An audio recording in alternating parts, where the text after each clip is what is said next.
नमस्कार, आपका स्वागत है फटाफट खबरों में। आज हम लेकर आए हैं हिमाचल प्रदेश के हर छोटे बड़े शहर की सबसे तेज और ताजा खबरें। तो चैनल को सब्सक्राइब कीजिए और वीडियो कहां से देख रहे हैं कमेंट बॉक्स में हमें जरूर बताइए।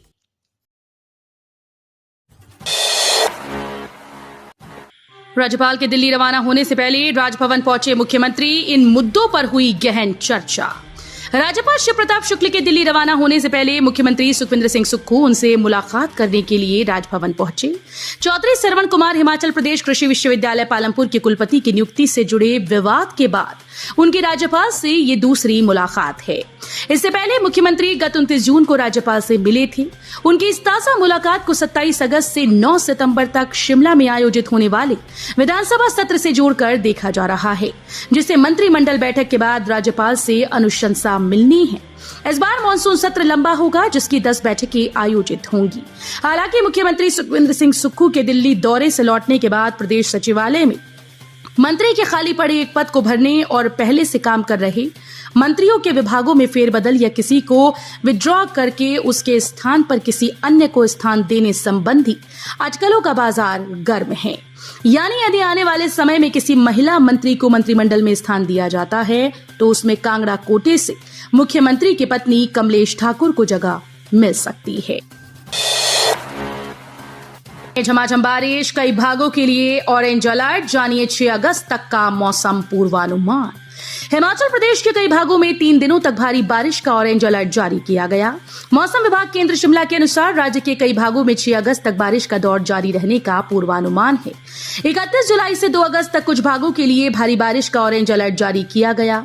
3 से 6 अगस्त के लिए येलो अलर्ट है। राजधानी शिमला में बुधवार शाम करीब 4:15 बजे मौसम बिगड़ा और झमाझम बारिश शुरू हुई। विभाग के अनुसार कांगड़ा, मंडी व सिरमौर जिले के कुछ भागों में भारी से बहुत भारी बारिश का पूर्वानुमान है। मुकेश अग्निहोत्री बोले, शिमला में 1734 करोड़ रुपए से बनेगा रोपवे, सभी मंजूरियां मिली। हिमाचल प्रदेश की राजधानी शिमला में बुधवार को रोपवे और रैपिड सिस्टम डेवलपमेंट कॉर्पोरेशन की ओर से संगोष्ठी का आयोजन किया गया। इसमें उप मुख्यमंत्री मुकेश अग्निहोत्री ने बतौर मुख्य अतिथि शिरकत की। इस दौरान मुकेश अग्निहोत्री ने कहा कि राजधानी में 1734 करोड़ रुपए की लागत से ट्रांसपोर्ट रोपवे बनाया जाएगा। कहा कि रोपवे के लिए शिमला शहर में 14 स्टेशन बनाए जाएंगे। इनकी कुल लंबाई करीब 14 किलोमीटर रहेगी। रोपवे में करीब 220 ट्रॉली लगाई जाएंगी। राजधानी के तकरीबन सभी बड़े उपनगर इस रोपवे से जोड़े जाएंगी। अब सिर्फ गरीबी रेखा से नीचे वालों को मिलेगी फ्री बिजली, हिमाचल सरकार का फैसला। हिमाचल सरकार ने गंभीर आर्थिक संकट के दौर से गुजर रहे राज्य को फ्री बिजली यानी मुफ्त की आदत से बाहर लाने का कड़वा घूंट पीने की शुरुआत कर दी। ऐसा करना राज्य के हित में भी उचित रहेगा। पहला कदम उठाते हुए सरकार ने प्रत्येक घरेलू उपभोक्ता को प्राप्त 125 यूनिट तक निःशुल्क बिजली का दायरा सीमित करने का मंत्रिमंडल बैठक में निर्णय लिया है। बोले, PMGSY चरण 4 में सड़क सुविधा से जुड़ेंगे 100 से अधिक आबादी वाले गांव। लोक निर्माण मंत्री विक्रमादित्य सिंह ने कहा कि सड़क सुविधा से वंचित 100 से 200 आबादी वाले गांव को PMGSY चरण 4 में मुख्य मार्गों से जोड़ा जाएगा। विक्रमादित्य सिंह ने बुधवार को नूरपुर में प्रेस वार्ता की। उन्होंने कहा कि केंद्रीय बजट में PMGSY चरण 4 की घोषणा हुई है और उसमें PMGSY चरण 1 में छूटी 900 किलोमीटर लंबाई की सड़कों को भी जोड़ा जाएगा। उन्होंने कहा कि निर्माण कार्यों में गुणवत्ता, समयबद्धता और पारदर्शिता सुनिश्चित बनाना प्रदेश सरकार की पहली प्राथमिकता है। द्वितीय वर्ष के विद्यार्थियों को करनी होगी 2 माह की टीचिंग प्रैक्टिस। हिमाचल प्रदेश विश्वविद्यालय के centre for distance and online education में बीएड द्वितीय वर्ष के विद्यार्थियों के लिए 2 माह की अनिवार्य टीचिंग प्रैक्टिस के दृष्टिगत अक्टूबर 2022 में प्रवेश प्राप्त विद्यार्थियों को साथ लगते स्कूल्स में internship in teaching practice teaching करनी होगी। टीचिंग प्रैक्टिस 16 अगस्त से शुरू होगी और 9 नवंबर तक चलेगी।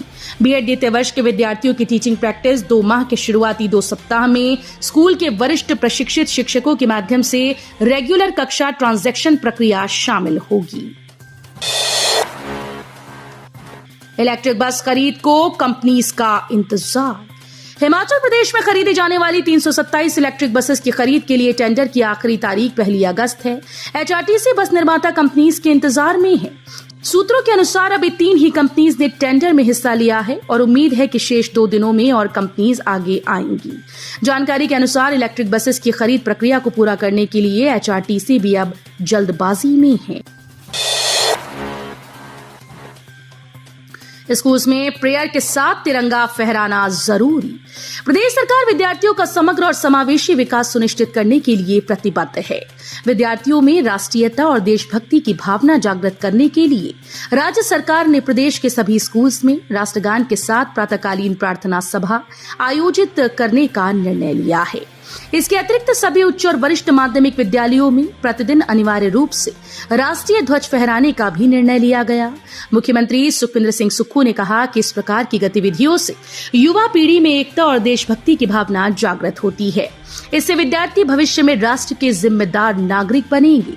प्रदेश सरकार ने कार्यभार ग्रहण करने के उपरांत शिक्षा प्रणाली में विभिन्न सुधारात्मक कदम उठाए और शिक्षा प्रणाली में इन निर्णयों के सकारात्मक परिणाम सामने आ रहे हैं। हिमाचल में उड़ीसा की तर्ज पर चलेगा अमृत प्रोजेक्ट। हिमाचल में अब अमृत प्रोजेक्ट उड़ीसा की तर्ज पर चलेगा। इस प्रोजेक्ट के तहत प्रदेश के 9 जिलों में 24 घंटे 7 दिन स्वच्छ पानी देने की योजना को सिरे चढ़ाया जाएगा। केंद्र सरकार का आवास और शहरी विकास मामलों के मंत्रालय इस योजना के लिए बजट का प्रावधान कर रहा है। हिमाचल के 9 जिलों में प्रोजेक्ट की शुरुआत की गई। हिमाचल में अमृत मिशन के तहत 17 प्रोजेक्ट लॉन्च किए गए और इन पर 258 करोड़ रुपए का बजट खर्च किया जा रहा है। इस प्रोजेक्ट में हिमाचल के 3 जिलों को शामिल नहीं किया गया। लाहौल स्पीति और किन्नौर कम आबादी होने की वजह से प्रोजेक्ट में शामिल होने से छूट गए, जबकि बिलासपुर जिला तय मापदंड पूरे न कर पाने की वजह से इस योजना का हिस्सा नहीं है। चिट्टे के बढ़ते कारोबार पर एमएलए त्रिलोक जम्वाल का तीखा हमला, सरकार और पुलिस की भूमिका पर उठाए सवाल। सदर विधायक त्रिलोक जम्वाल ने तेजी से पांव पसार रहे नशे के काले कारोबार को लेकर सरकार और पुलिस प्रशासन की भूमिका पर सवाल उठाए। उन्होंने कहा कि युवा देश का भविष्य हैं और देश का ये भविष्य नशा माफिया के निशाने पर है। चिट्टे जैसे घातक नशे की गिरफ्त में फंसकर बड़ी संख्या में बच्चों व युवाओं का जीवन बर्बाद हो रहा है। कई घरों के चिराग बुझ गए हैं। इतना सब होने के बावजूद सरकार के कानों पर जूं तक नहीं रेंग रही। रिटायर्ड आईएएस अधिकारी पर फिर मेहरबान हुई सरकार, 1 साल के लिए बढ़ाया कार्यकाल। हिमाचल प्रदेश सरकार ने 1987 बैच के रिटायर्ड आईएएस अधिकारी और पूर्व मुख्य सचिव राम सुभग सिंह का कार्यकाल 1 साल के लिए बढ़ा दिया। बुधवार को मुख्य सचिव प्रबोध सक्सेना ने इसे लेकर आदेश जारी किया। ये तो हद हो गई। शिमला के रिज मैदान पर लड़ाई के बीच स्वाद लेती दिखी हरियाणा की छोरी, बाल नोचते हुए वीडियो वायरल। लड़ाई के दौरान कंटेंट क्रिएटर के द्वारा बनाई गई वीडियो हिमाचल के शिमला की बताई जा रही है। इस वीडियो को सोशल मीडिया यूजर ने शेयर किया। वायरल वीडियो में एक लड़के और 3 लड़कियों का आपस में लड़ते हुए देखा जा सकता है। इस दौरान एक दूसरे के बाल भी नोचते नजर आ रहे हैं। 21 सेकंड के इस वीडियो की शुरुआत के कुछ सेकंड में तो वहां मौजूद किसी ने भी बीच बचाव नहीं किया, लेकिन कुछ देर के बाद लोगों ने बीच में आकर लड़ाई को रोकने की कोशिश की।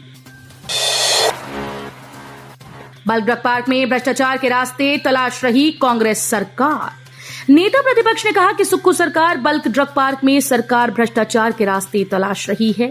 इससे प्रदेश का बहुत बड़ा नुकसान होगा। मधुमक्खियों के काटने से प्रवासी की दर्दनाक मौत। मानपुल गांव में किराए के मकान में रहने वाले एक प्रवासी की मधुमक्खियों के काटने से दर्दनाक मौत हो गई। मृतक की पहचान जयपाल बबलू 43 वर्षीय निवासी गांव तिजारतगंज बरेली उत्तर प्रदेश के तौर पर हुई।